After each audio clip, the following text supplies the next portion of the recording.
Hey guys, welcome to our channel. It's me, Tshego, and I'm coming to you from Rengini. So today I want to introduce today's video. It's on the structure that we made before we went to South Africa. In fact, we built a veranda. So I'm hoping I'm going to be able to upload this video this time. So let's get right into it. And look what I just bought myself. I'm having a hot day in Rengini. Ammon is doing some work, and basically I drove him here because he needed a driver. And I'm sitting here in a hot car thinking all I need is a soda, and there is no one walking about with soda, but someone was walking about with ice cream, so I bought.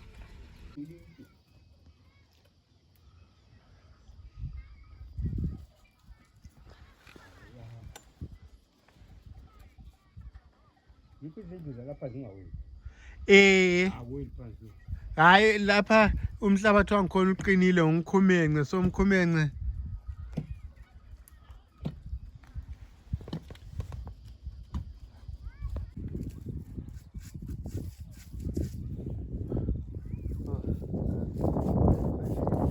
Yes, because you said you were going to film the process, but you didn't start. But I guess today you're working, so I'm filming you.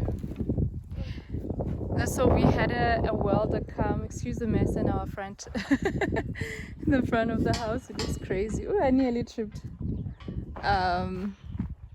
So we had a welder come. We were putting a veranda. We had him come and he dug for these poles, and it kind of got late when he finished, and he was going to continue the next day. But people who knew that he was working here, they decided to steal him. So he didn't come yesterday, and he was supposed to come today. He didn't come today. Anyways, that's another story. Ammon keeps saying, oh, how do we work with people like this? Other people get respected and people come into the job.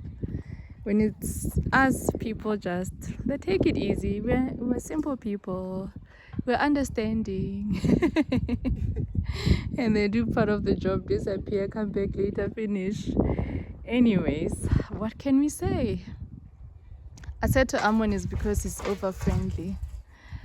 Sometimes when you're not friendly, well, it's not that you're not friendly, you are friendly, but you still keep a professional relationship. People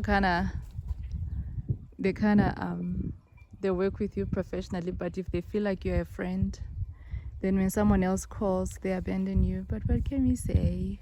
Feeling sorry for ourselves over here. Anywho, he's coming to put these corrugated what are these called, Ammon? The steel roof. What do you call them? RBL. I feel like this got dirty. I feel tempted to clean it every time I look at it. So this is chroma deck. It's the gray one, and yeah, he's coming to put a roof. And reason being that we kind of wanted to use the space to entertain, but most importantly, I want to train my dogs to live outside. And also importantly, we have 40 kids who meet at our house, and we meet inside the house.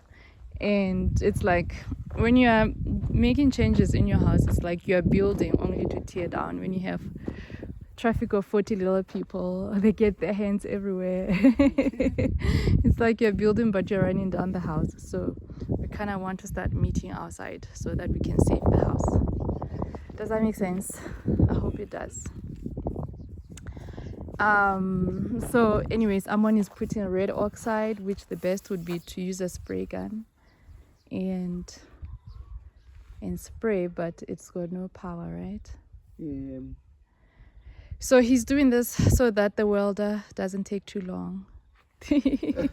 And I was saying to him, because he was asking me this morning, how come people work with us like this? And I said, it's because you treat people like you are a friend. And so when he was doing this, I was like, yeah, this definitely helps to speed up the process. But these are the things where people feel like you're understanding. So guys, we are continuing with our roof. All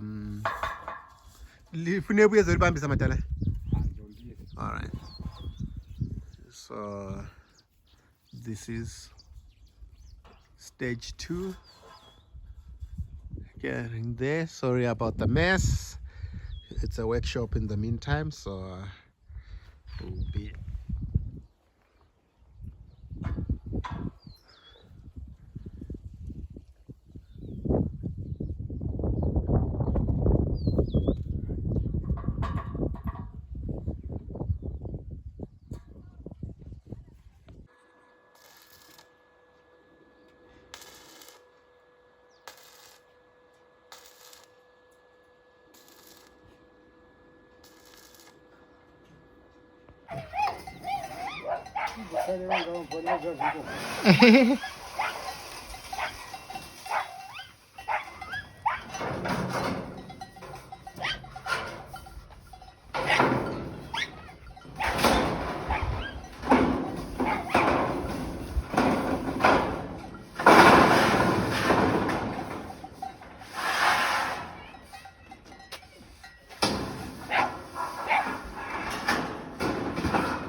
So we are harvesting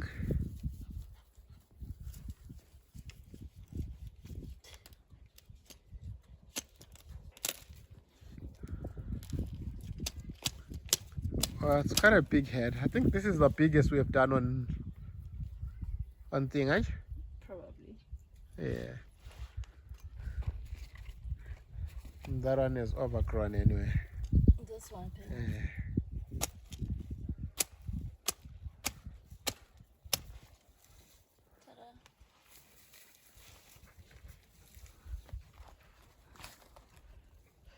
Cool. So I had tasked Ammon with the responsibility of shooting the construction of the veranda, and I was telling him yesterday that he's fired because I did not see any shooting happening. So anyways, as you can see, we've got now our burglar bars, and you know what, hey, we wanted to do a simple plan that will not eat a lot of material, but they kind of remind me of grocery store. They remind me of grocery store burglar bars. Anyways, yeah, the burglar bars are done. So the guys,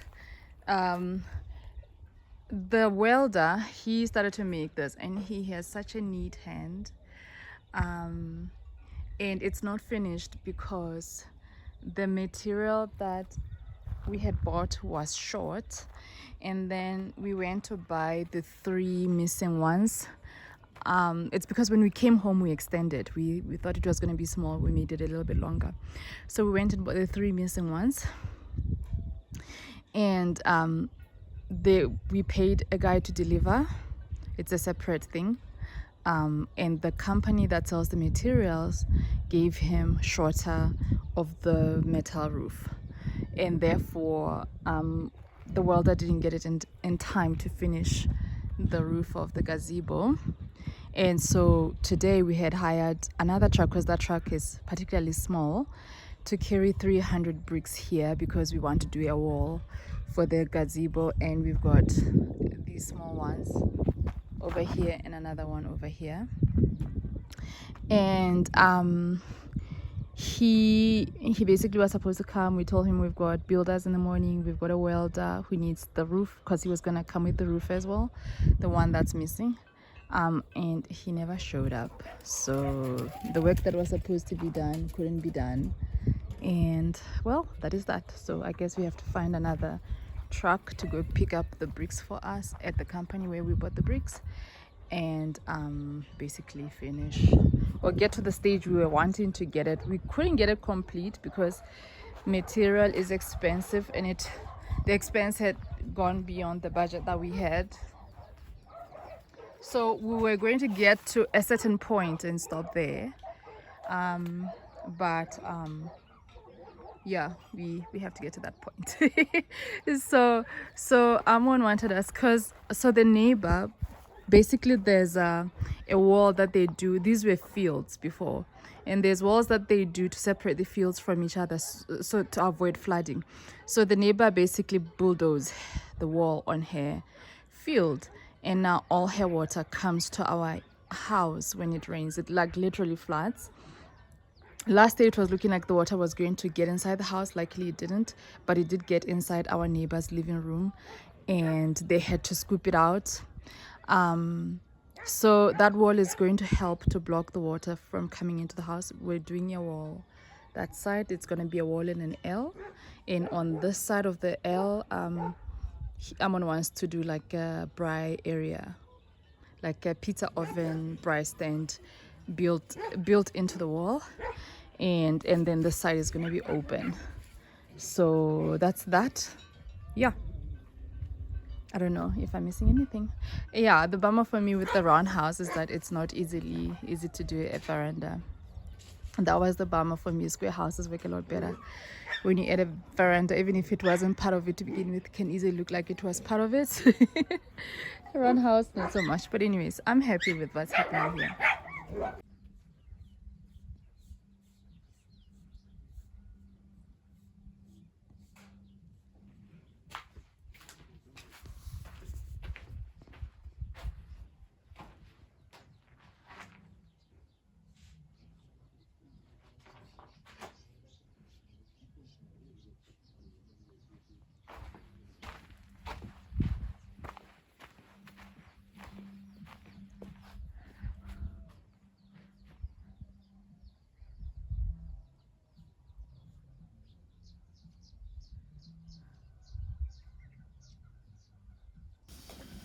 So this is the finished look on the outside. I like how they knit in the wall on the outside.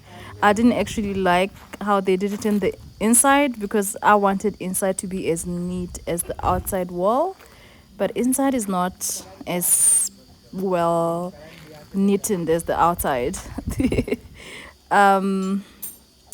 So anyways, this is the stage where we are. They ultimately didn't finish. This is us coming back from South Africa now. They ultimately didn't finish it. They burst a pipe while they were working while we were gone. They didn't finish the braai area or the pizza oven, and up to now we've been trying to get them to come and finish the work, because they've been seriously booked since we've been back, and they still have not come to continue from here. They were supposed to pour the concrete floor and finish the pizza oven and the braai stand, and so we're waiting for that to get done. Yeah, but otherwise we're happy with the job. We're always happy when I build up builds. People haven't. Look who's back home, coping with life on legs.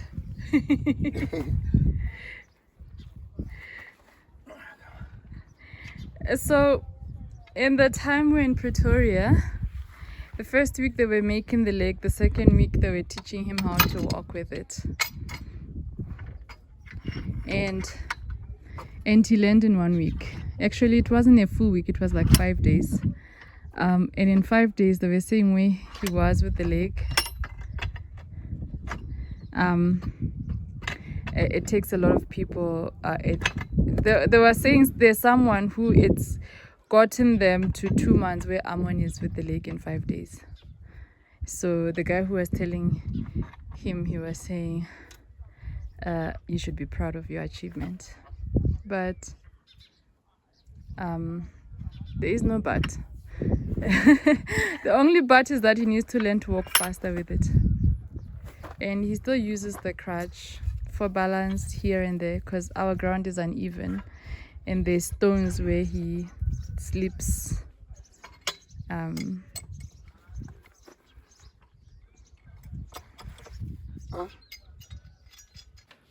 So yes, guys, I've been convicted.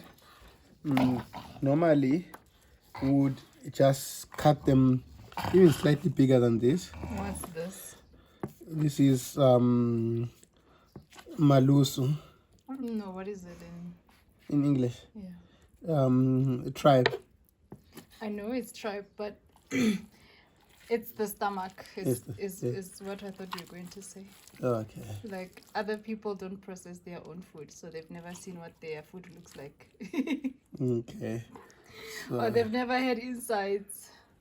yeah. So normally,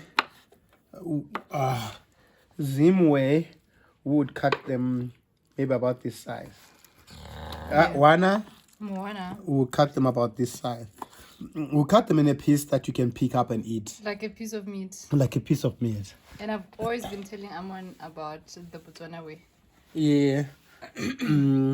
And I've never liked it.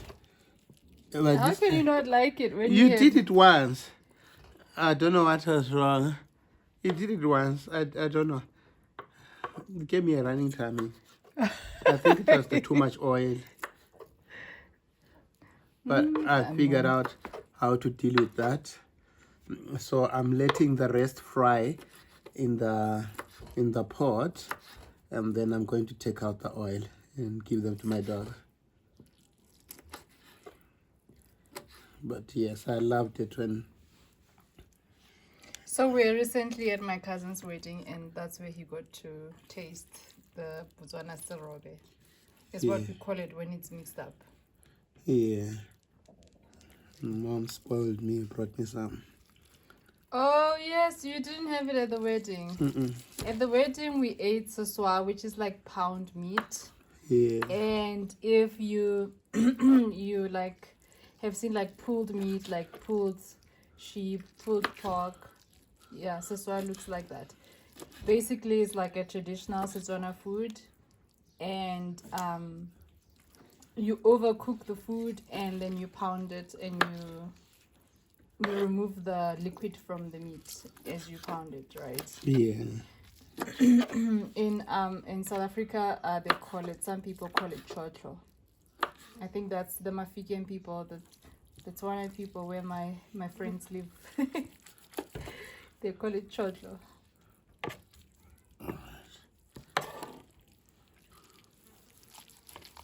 Anyway, that's what you had. You had the pound meat at the wedding. Yes. And the serobe from the wedding, you ate it at home. Yeah. D'accord. And when I ate it, I'm like, yes, I'm going to go home and make my myself. And I can see how I'm going to eat it. Yeah. So I'll make it like this, and then freeze it, and then day when you want to eat it, you just cook a little bit of mbita, and then you scoop A little bit of green beans. a little bit of choms of kale. Green leafy veggies. Yes, and then you just scoop 2 spoons or 3 spoons of this, put on top. Here you go.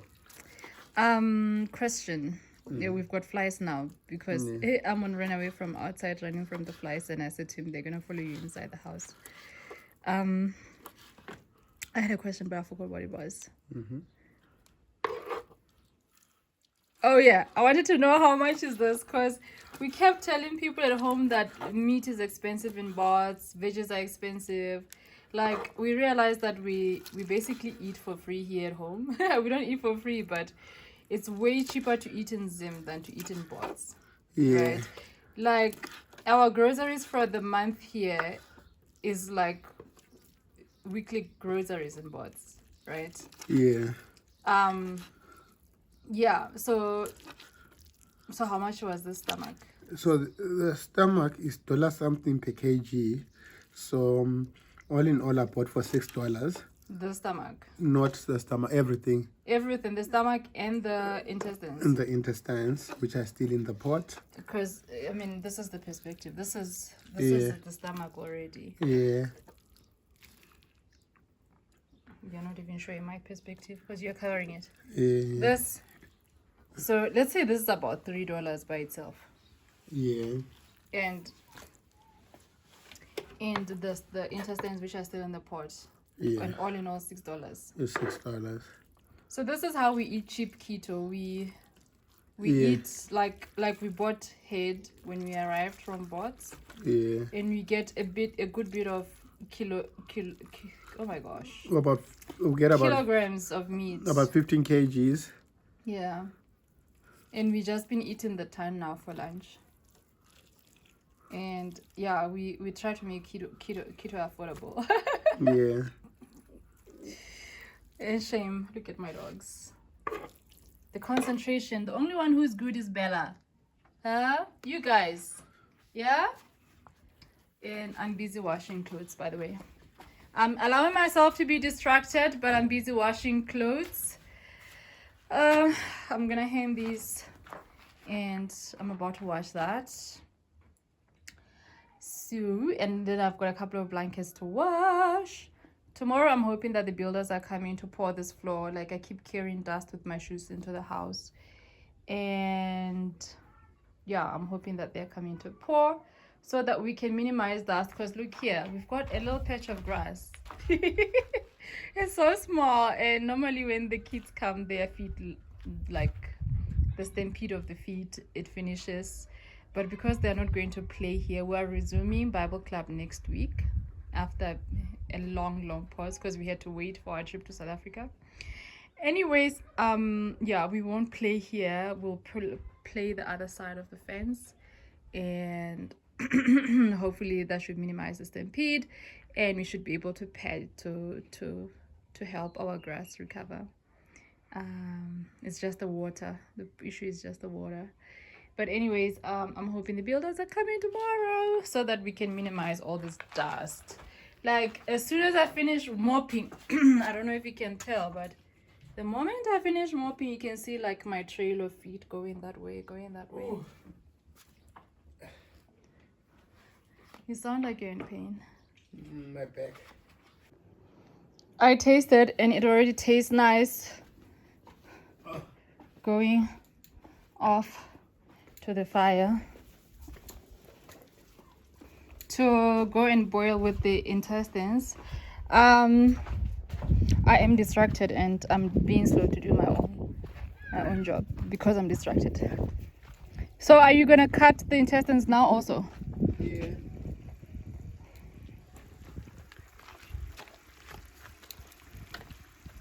Looks like a brain. I better put this down before I drop it. All right. That oil. That oil is too much. I need to pumula. Looks like brain.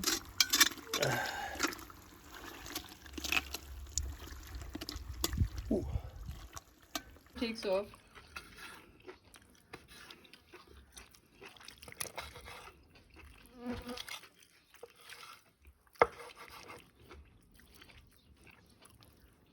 Look at all that fat.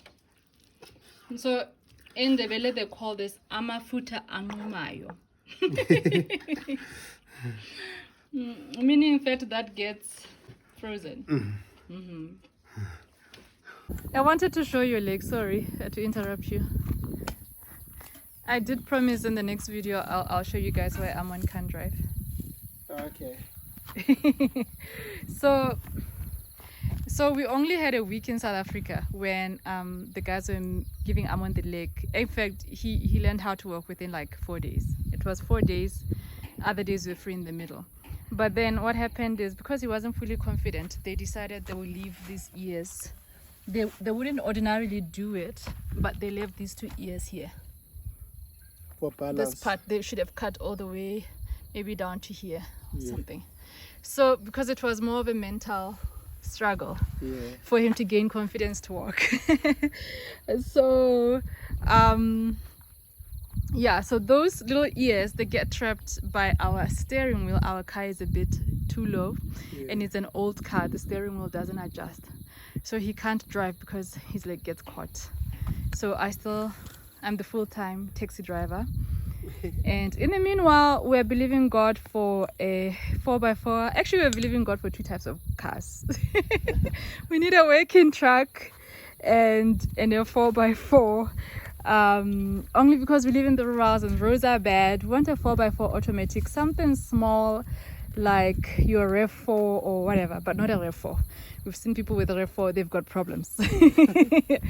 So anyways, so we're like, listen, like this lake is like the price of a car, right? This lake goes for about 60,000 rands, which is about $3,000. It's really a price of a car. And we figured if we can believe God for a lake, we can believe him for an automatic for Ammon. I mean, he can drive our car once the ears are cut off. But at the same time, we'd rather a good car that we can travel with. Guys, I'm going to insert how we traveled with a bus coming to Zim to show you that it's a challenge when you don't have your own transport. Yeah, but we're also believing God for a good car to travel with. And the second one, he didn't explain. Oh, the second one, the working truck. Having been building and having been buying material in town, we realized that there is a gap for like these little small trucks. I may insert a picture on the video. I'll look for a picture online and insert it on the video. There's a gap for it because anytime you order material from town, depends on what you order and how far you're delivering. It's $100 here, $80 there, $50 here and there. From in our village, from a house in the village to another house in the village, they don't leave your house without $30. It doesn't matter how small the thing is that you're carrying. It can fit in your hand, but if it's heavy and you can't carry it yourself, it's $30 for them to leave the house. Once Ammon. Guys, this is how we traveled coming from Botswana to Zim. This thing here that you see in the middle of the aisle is a TV that was set on the hallway. The whole bus was packed with people and luggage. This is when we had left the border. They had put luggage right in front of our legs. Imagine Ammon he's got his leg, but he's only started learning to walk with it. And it was quite painful. And this was an overnight bus, so he'd been sore for sitting so long. Hadn't gone to the bathroom since we left at 10 o'clock at night, and this is 11 o'clock, and we arrived in Bulawayo at 11. I'm going to. Before they put all the luggage, they had put us at the back because there was a space where there was leg room for Ammon. And once we're inside the bus, we're treated quite poorly. I mean, this is how full the bus was. We could not get out, let alone go to a toilet. And when we had to get off the bus stops, we had to climb all over this luggage. I've watched mothers and babies crawl up the luggage, and also the bus. Half the bus was people that didn't have passports, so you can imagine why people put up with the treatment. It's a terrible way to travel. I needed to show you guys that Ammon likes things. This is what he decided to make himself this morning. Coffee latte. All you need is a sugary one. You enjoy it.